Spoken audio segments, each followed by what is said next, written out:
para os coleguinhas que não conseguem, né, ficar ao vivo pela manhã, seja por qual motivo for, a gente deixa gravado aqui para poder eles depois, através dos canais oficiais da escola, ter acesso a esse material, certo? Nobinho tá chegando aqui. Deixa só o Nobinho entrar para a gente começar. Pronto, chegou. Bom dia, Nobinho. Então, ó, aula passada a gente estava trabalhando invertebrados, a gente vem trabalhando invertebrados na realidade nas últimas aulas, e na última aula a gente falou sobre os artrópodes. Aí a gente viu toda a anatomia, fisiologia, divisão corpórea, estrutura, enfim. Então, tudo relacionado aos artrópodes. E hoje nós vamos ver um grupo que ele, dentro da evolução, acaba sendo um elo de transição entre os animais vertebrados e invertebrados. Tá? Então, eu vou ter aí características, digamos assim, que vão oscilar entre animais vertebrados e invertebrados. Então, evolutivamente, esses caras são um elo de ligação, que é justamente o filo Echinodermata, ou simplesmente os equinodermos. Tá?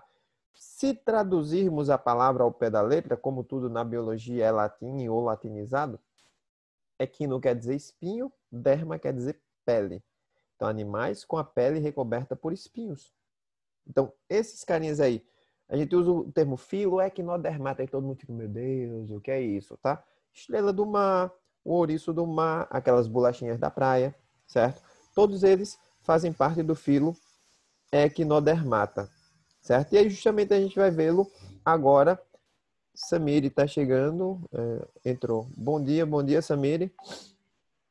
Então, nós vamos começar a trabalhar o filo Equinodermata com todas as suas características, do mesmo jeito que a gente fez com os grupos anteriores. A parte de anatomia, de fisiologia, a parte de reprodução, tá? As novas características que surgiram, que características eles vão ter semelhante aos vertebrados, que características eles vão ter semelhante aos invertebrados, tá? Já que ele é um filo que evolutivamente, como eu havia falado, é um elo de transição entre os vertebrados e os invertebrados. Então, é um grupo, tá, bastante importante, digamos assim, tá, para criar esse elo evolutivo entre os grupos de animais, invertebrados e vertebrados, ok? Então, vamos nós aqui. Windows Basic. Filo Equinodermata, tá aparecendo aí para vocês? Normal aí, tela cheia, tudo certo?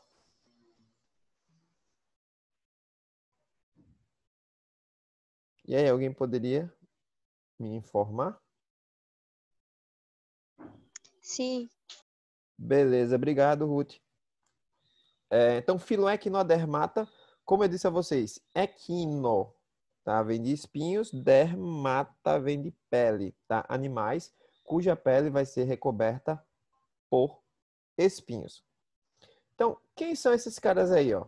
Então, tem várias classes, muitas delas conhecidas por nós, certo? Classe asteroide, estrela do mar, muito comum, tá? A gente já tem contato, já teve contato, ou pelo menos já viu um animalzinho como esse, certo? Mas aí eu tenho algumas espécies, tá, de asteroides que são mais incomuns. Por exemplo, essa aqui, ó, tem vários e vários e vários braços, sempre múltiplos de 5, porque eles têm simetria pentarradiada, certo? Então, se você for ver, ele sempre vai ter em quantidades múltiplas de 5. A classe Echinoidea, certo? A classe Echinoidea é o ouriço do mar, é a bolacha da praia, certo? Aquelas bolachinhas que a gente encontra geralmente na praia e quebra, aí tira uma coisinha que tem aqui dentro, uma estrelinha, diz, achei uma estrelinha. Na realidade, você está matando um animal, né? Pobre coitado, não tem nada a ver com nada, certo? Então, os holotúrios, ou melhor dizendo, os Echinoidea, certo? São as bolachas da praia, os ouriços do mar, são animais cujos espinhos são facilmente visualizáveis, tá? Tanto que com os equinoides, se você não tiver muito cuidado, você pode, né, se acidentar. Alguns equinoides, alguns ouriços, tá? Eles podem secretar uma substância que é potencialmente tóxica. Os que nós temos aqui não, certo? Mas em alguns lugares do mundo a gente tem alguns equinoides que são tóxicos, né? Esses espinhos são estruturas de proteção. tá? Aqui seria uma bolachinha da praia, certo? E aí, o que a gente consegue visualizar aqui na região posterior é o ânus do animal. A boca dele vai ficar virada para baixo, tá? Por quê? Porque no caso das bolachinhas da praia, ela se alimenta de matéria orgânica que está lá no solo. E aí, a boca virada para baixo é uma vantagem porque ela vai alimentar-se e, ao mesmo tempo, quando as fezes forem eliminadas aqui, a própria corrente marítima faz com que essas fezes ela seja levada para longe do corpo do animal, tá? Se esse indivíduo tivesse a estrutura corpórea invertida, a boca fosse em cima e o ânus fosse embaixo, esse indivíduo, ele literalmente iria viver na bosta, porque ele iria defecar e iria ficar em cima das próprias fezes, caso o ânus fosse na região anterior do corpo. Então, essa inversão aí, da boca anterior, ânus posterior, acaba até facilitando, tá? O processo de eliminação dos excrementos desse animal aí, ok?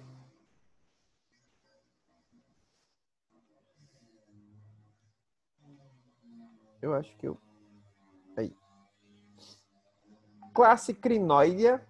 Crinoidea vem de crina, que quer dizer cabelos, tá? Crinoidea são os lírios do mar. Tanto que, por muito tempo, muito tempo mesmo, esses carinhas aí, eles eram tidos como algas, eles eram classificados junto com as algas. Por quê? Porque eles ficam fixos em rochas, tá? E os seus braços, eles têm várias projeções em forma de penas. E aí, essas estruturas servem principalmente para captura de alimento, tá? Eles são animais filtradores. Além do que, nessas estruturas também ocorrem as trocas gasosas. Então, esses indivíduos ficam fixos, tá? E estão lá balançando junto com a maré. Todo mundo olha assim e diz, ah, é tudo alga, deixa lá, certo? Mas, quando você vai observar o indivíduo de uma maneira mais detalhada, você vê que ele tem muito mais características semelhantes aos equinodermos do que com as algas propriamente ditas, tá? Então tá aí alguns crinoides, eles são muito bonitos mesmo. Tanto que eles são chamados de lírios do mar, né? O próprio nome lírio já é o nome de uma planta. E aí já é uma alusão a essa característica do animal, tá? Lírios do mar. Classe Holoturoidea, tá? Os holotúrios são os pepinos do mar. O nome pepino do mar também deriva da forma do animal. Ele tem a forma oblonga, ou seja, o corpo cilíndrico e alongado, tá? Mas achatado nas extremidades, não afilado. Tá? Então, são animais que se assemelham com um pepino, se assemelham com a forma de um pepino. E aí eles recebem o nome de pepinos do mar, certo? Olha aqui um pepino do mar, tá vendo? E esse cara aqui, ele é basicamente um grande saco digestório ambulante. Ele vai ter a boca, o ânus e basicamente tudo aqui dentro vai ser uma grande cavidade digestória, tá? Aí ele está mostrando um pouquinho sobre a anatomia interna desses indivíduos, tá? Então, aqui ele tem os tentáculos, né? Que é justamente para a obtenção do alimento. Então, boca, canal pétreo, as gônadas, tá? Para a reprodução. E o trato digestório, o estômago, o intestino, que vai ser bastante ramificado e bastante desenvolvido. Tá? A árvore respiratória, que atua na troca de gases, né, diretamente no ambiente aquático. Tá? Aqui eu tenho a placa madreporítica, por onde a água ela vai entrar. Aqui o canal pétreo, em alguns eu vou ter canal radial também, certo? E aí a gente vai vendo como que esses indivíduos eles se locomovem. Por quê? Essas estruturazinhas que a gente está vendo aqui, certo? São pequenas estruturas que conseguem ser projetadas para fora do corpo, como vocês conseguem enxergar aqui em cima. Elas são chamadas de pés ambulacrários ou pés ambulacrais, tanto faz. E fazem parte de um sistema chamado de sistema hidrovascular. Olha só o nome. Sistema hidrovascular. Esse sistema hidrovascular nada mais são do que um conjunto de canais, tá? No interior do qual vai fluir água. Então, preste atenção. Esse cara aí, ele vai ter um sistema circulatório exclusivo para a circulação de água. E a água vai fazer o quê, professor? Desde a locomoção, a trocas gasosas, a eliminação de excretas. Então, boa parte das atividades fisiológicas desse animal é realizada por meio desse sistema chamado de sistema ambulacral ou sistema ambulacrário, certo? Então, aqui, onde a gente consegue ver essas pequenas faixas, seria a zona onde eu vou encontrar esses pés ambulacrários, que, como o próprio nome sugere, os pés ambulacrários são estruturas relacionadas com a locomoção do indivíduo. E é uma característica não só dos holotúrios, mas é uma característica geral para todo o filo Echinodermata, a presença do sistema ambulacrário. Classe Ophiuroidea. Ophiuroidea vem de ofiuro, que ofiuro é um termo utilizado para serpentes. O nome dele é serpentes do mar, por quê? Porque ele vai ter uma estrutura central bem pequena, tá? E tentáculos bastante longos. Esses tentáculos longos, tá? Eles começam a se movimentar fazendo zigue-zagues, ou movimentos que a gente chama de movimentos serpentiformes. De modo que esses animais, eles assemelham-se às serpentes no que diz respeito à movimentação dos seus tentáculos. Daí o nome serpentes do mar, certo? Classe Ophiuroidea, serpentes do mar. Então tá aí um ofiuro, ó, parte central bastante reduzida, como eu disse a vocês, e os tentáculos muito bem desenvolvidos, finos e longos. Sempre a gente vai achar tudo em múltiplos de 5, viu, gente? Prestem atenção, porque a simetria desse animal é uma simetria radial, mas é uma simetria pentarradial, ou seja, ela é radial dividida em múltiplos de 5. Então, do filé Echinodermata é a etimologia da palavra equino, tá? Ouriço mais derma, pele, tá? Então, equino, espinho, ouriço na pele. Exclusivamente marinhos, né? Então não existe nenhum representante de água doce, muito menos terrestre, tá? Vivem associados ao fundo, ao sedimento, então são animais chamados de animais bentônicos, tá? Então esse hábito bentônico é um hábito de estar associado ao fundo, ao leito dos mares, dos oceanos, tá? Onde esses indivíduos vivem e conseguem o seu alimento.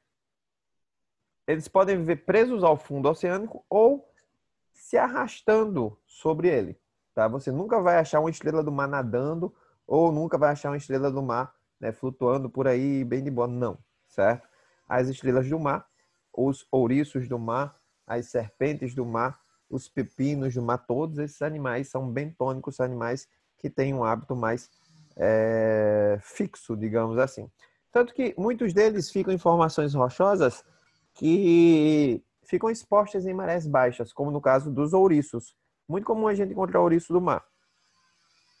E aí, quando a maré baixa, esses indivíduos eles ficam expostos porque eles não tem como simplesmente sair, se locomover e ir para outro local. Não, a maré baixa ele ficou exposto, beleza. Quando a maré subir, ele vai voltar a ficar submerso.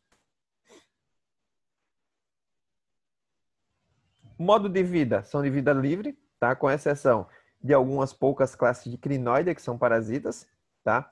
São celomados, já tem celoma verdadeiro, isso não é característica nova nenhuma. A gente viu que desde os anelídeos, né? Desde os moluscos, anelídeos, que a gente já tem animais celomados, são triblásticos também, não é novidade nenhuma. Desde os platelmintos, que a gente tem indivíduos triblásticos, na realidade, o único grupo de animais diblásticos que nós temos são os quinidários, tá? Poríferos não são classificados de acordo com a quantidade de tecidos, porque eles não têm tecidos verdadeiros, lembrem-se disso aí. A simetria na larva, ela é bilateral, então a larva ela é bilateralmente simétrica, e no indivíduo é uma simetria radial, mas é uma radial em múltiplos de 5, é o que a gente chama de radial secundária, certo? Então, a simetria radial que ela vai ter uma limitação de divisões, tá?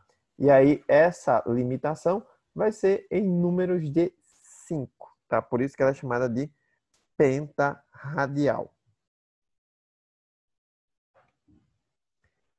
Ao lado de certas características primitivas, como ausência de sistema circulatório ele não tem sistema circulatório para circulação de linfa, de sangue, seja lá o que for, mas ele tem um sistema circulatório exclusivo para água, tá?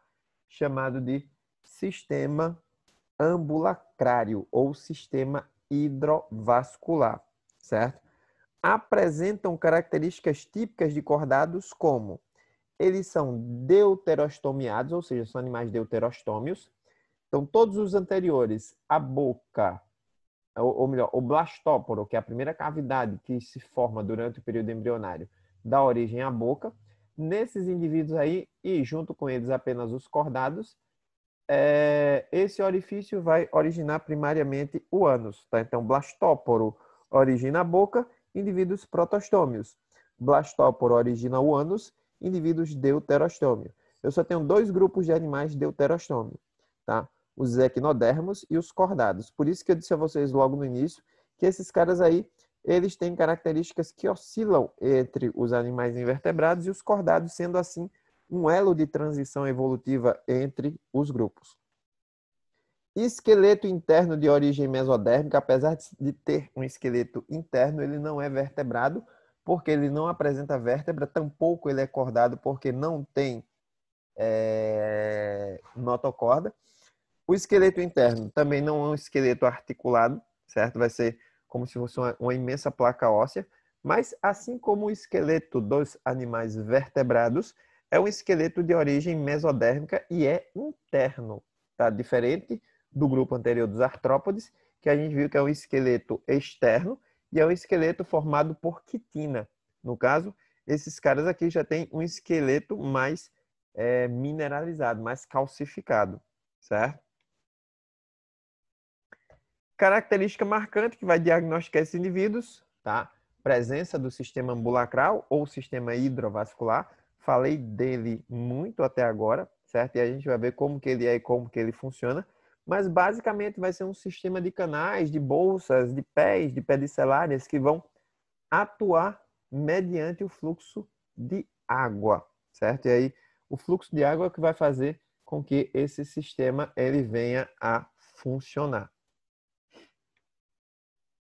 Então tá aqui, ó. Se a gente pegar uma estrelinha, se a gente pegar uma bolachinha da praia e virar ela de cabeça para baixo, a gente vai ver que a parte de baixo dela começa a se mexer, fica mexendo, como se estivesse mexendo. Não, ela na realidade está mexendo, mas ela mexe porque tem água no seu interior e essa água ela é destinada ao sistema ambulacrário que vai tentar movimentar o animal, certo? Então é constituído por tubos e bolsas cheias de água que comunicam com os pés, são chamados de pés ambulacrários, e também com pedicelárias, são estruturas locomotoras, mas aqui embaixo a gente consegue ver, né, de maneira bem nítida, até uma coloração diferente, os chamados pés ambulacrais ou pés ambulacrários, tanto faz. Funcionamento dos pés ambulacrais ou sistema hidrovascular. Então, eu tenho uma placa madreporítica, que é um porozinho por onde a água vai entrar. Eu tenho um canal circular, que é esse canalzinho aqui, ó, certo? Tá aqui a placa madreporítica, que é a abertura por onde a água vai entrar. Esse canal pétreo, tá? Que é o canal de ligação entre a abertura e o canal circular. Eu tenho o canal circular ou canal anelar, tanto faz, e ligado a ele eu vou ter canais radiais, tá? Que serão em 5 ou múltiplos de 5, tá? Ligados aos canais radiais. Eu vou ter essas estruturas aqui, ó, mais rechonchudinhas, digamos assim, que são as ampolas, e as ampolas vão estar ligadas aos pés ambulacrários. E aí onde está? Quando as ampolas elas estão cheias, tá? As ampolas elas têm mais ou menos. Não ficou verde não a tela, né? Porque geralmente quando eu coloco isso aqui, fica verde.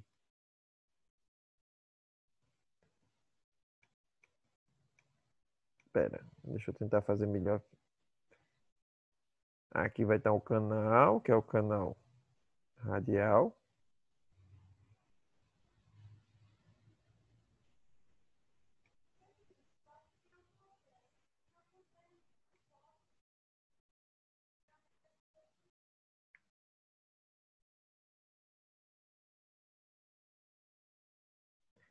Aí tá aqui o pezinho ambulacrário, ó. Só que no interior eu vou ter aqui água. Aqui vai estar cheio de água. Aí o que vai acontecer? Vai acontecer a contração dessa ampola, tá? Quando ela for contraída, ela vai sofrer compressão. E quando ela sofre compressão, ela vai projetar essa água que estava acumulada nela para cá. E aí o que vai acontecer?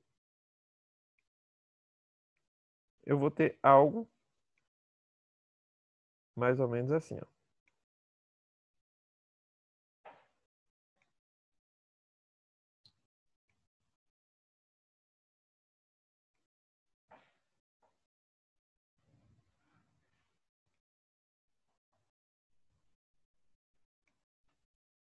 Tô parecendo aqueles meninos de maternalzinho quando tá aprendendo a escrever. E aqui no interior do pé ambulacrário, a água que antes estava na ampola vai ser distribuída aqui. E o pé, ele vai ser projetado para poder locomover o indivíduo, ou fixar o indivíduo, ou ir em busca de alimento, enfim. Tá? Então, eu tenho N funções relacionadas a esse sistema aí. Tá?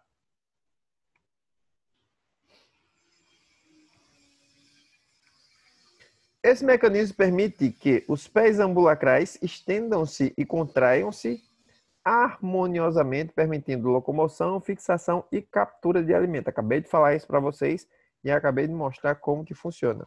Tá? Esse sistema também auxilia na respiração e na excreção. Então, trocas gasosas ocorrem pelo sistema hidrovascular, certo? E a excreção também vai ocorrer por meio do sistema hidrovascular. Os espinhos e as pedicelárias são estruturas anexas, digamos assim, tá? Espinhos são articulados ligados ao esqueleto, tá? São duros, rígidos, muitas vezes mineralizados, tem como finalidade proteção. As pedicelárias são semelhantes a pinças, tá? E o seu funcionamento é bem semelhante ao funcionamento de um pé ambulacrário. Sua função vai ser de remover detritos e pequenos animais aderidos ao corpo, tá? E também podem injetar peçonha no caso dos indivíduos que têm disponibilidade desse tipo de toxina, certo? Então, indivíduos que têm toxina injetam essa toxina através dos furos, que logicamente o cara que fosse acidentar com um carinha como esse vai pisar, vai pegar, vai furar a mão por conta dos espinhos. E as pedicelárias liberam essa substância que vai adentrar ao corpo do indivíduo. Então tá aqui, ó. Pedicelárias, aqui são os pés ambulacrários, ó, e aqui as pedicelárias. Na pontinha das pedicelárias tem como se fosse pinças, não sei se vocês conseguem ver, ó.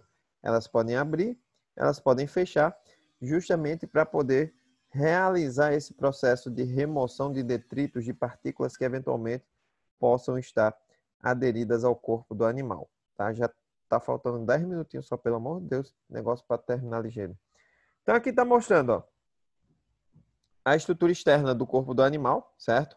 Então, a epiderme, os espinhos, tá? Os pés ambulacrários, tá? E as pedicelárias, que ela tem um pequeno esqueleto, tá? Na sua base, que é para a sua fixação, tá? E a pontinha com as pinças, que servem para a limpeza, a retirada de detritos de pequenos animais, enfim. E aqui mostrando a base de articulação do espinho, que é justamente no endoesqueleto, diretamente no endoesqueleto, certo? Aí está mostrando uma espécie de ouriço. O que nós temos aqui, ele tem espinhos menores, mais numerosos, e ele tem uma coloração mais escura, né? É o mais comum aqui. Aí, o esqueleto interno, tá? Aqui a gente está vendo o ânus, que fica na região posterior do corpo, perdão. Aqui, a boca, certo? Que fica na região anterior. Na boca, esses indivíduos, eles vão ter uma estrutura chamada de lanterna de Aristóteles, Essa lanterna de Aristóteles nada mais é do que 5 dentes móveis que atuam na trituração do alimento, que atuam, tá, tanto na captura quanto na quebra, na trituração do alimento. Esse esqueleto aqui é um esqueleto interno, tá? E apesar de ser um esqueleto interno calcário e de origem mesodérmica, mas ele não é articulado, ele não tem vértebra, tampouco ele tem notocorda. Por isso que ele não é um animal cordado, não é um animal vertebrado. Ele ainda é considerado um animal invertebrado, tá? Sistema circulatório, a gente falou já, ele é ausente. Quem vai suprir todas as necessidades, ou a maioria das necessidades aí, é o sistema hidrovascular, tá? Ou o sistema ambulacrário, tá? O sistema digestório, ele é completo, então tem boca e ânus. O que tem no meio do caminho não importa, tá? E os nutrientes, eles vão ser distribuídos ao longo do corpo por meio de difusão, tá? Então, vou ter a difusão dos nutrientes, tá? Para o organismo, já que eu não tenho um sistema circulatório específico que vá fazer essa distribuição para mim. Então, aqui dá para ver um corte do animal, ó. O esqueleto, os espinhos, a articulação dos espinhos no esqueleto, os pés ambulacrários, ó, um canal radial, aqui o canal circular, aqui a placa madreporítica, por onde a água ela vai entrar, certo? Aqui o canal pétreo, tá? E aqui as vesículas de Poli, que é justamente por onde o excesso de água pode ser eliminado, certo? A boca é voltada para baixo, como eu disse, boca ventral, certo? O ânus voltado para cima, o ânus é dorsal. Muitos desses carinhas aqui, eles alimentam-se, eles têm uma alimentação bastante variada e diversificada, mas muitos desses carinhas aí, eles alimentam-se de algas. E aí eles fixam-se em rochas e começam a raspar as rochas com essa estrutura que ele tem na boca, que é justamente a lanterna de Aristóteles. A digestão é extracelular, ou seja, acontece completamente dentro das cavidades estomacais, a cavidade digestória. A absorção dos nutrientes pela célula da parede intestinal e é distribuída às demais células pelo líquido celomático por meio de difusão. Como eu disse a vocês, não existe um sistema especializado para esse processo de distribuição de nutrientes. Tá? E aí ocorre uma difusão por meio do líquido celômico, sem contar que a remoção dos resíduos, bem como as trocas gasosas, elas vão estar ligadas ao sistema ambulacrário ou sistema hidrovascular. Aí, ó, o que eu estava falando para vocês, a lanterna de Aristóteles, tá? Conjunto de 5 dentes calcários fortes situados no centro da face ventral da boca, principalmente, especificamente do ouriço e das bolachas da praia, certo? Tá aqui, ó, a lanternazinha de Aristóteles, serve justamente para triturar o alimento, certo? Serve para fazer essa maceração do alimento. A respiração é branquial, certo? Já que são indivíduos aquáticos, mas também pode ser facilitada ou até mesmo ajudada pelo sistema hidrovascular, como a gente falou anteriormente, tá? Daí, das brânquias, os gases vão passar para o líquido celomático, do líquido celomático difundido para o corpo, tá? Então, o processo de respiração é branquial, mas a difusão gasosa é realizada, ou a distribuição gasosa é realizada por difusão, tá? Então, aí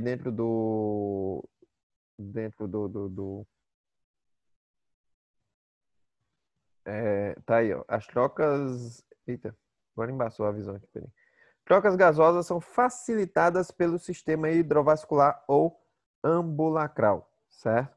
Então, se vocês observarem aí, ele está dizendo que são facilitadas, ele não está dizendo que é o sistema ambulacral que vai realizar o processo respiratório, não. O processo respiratório é branquial com o auxílio do sistema ambulacrário, tá?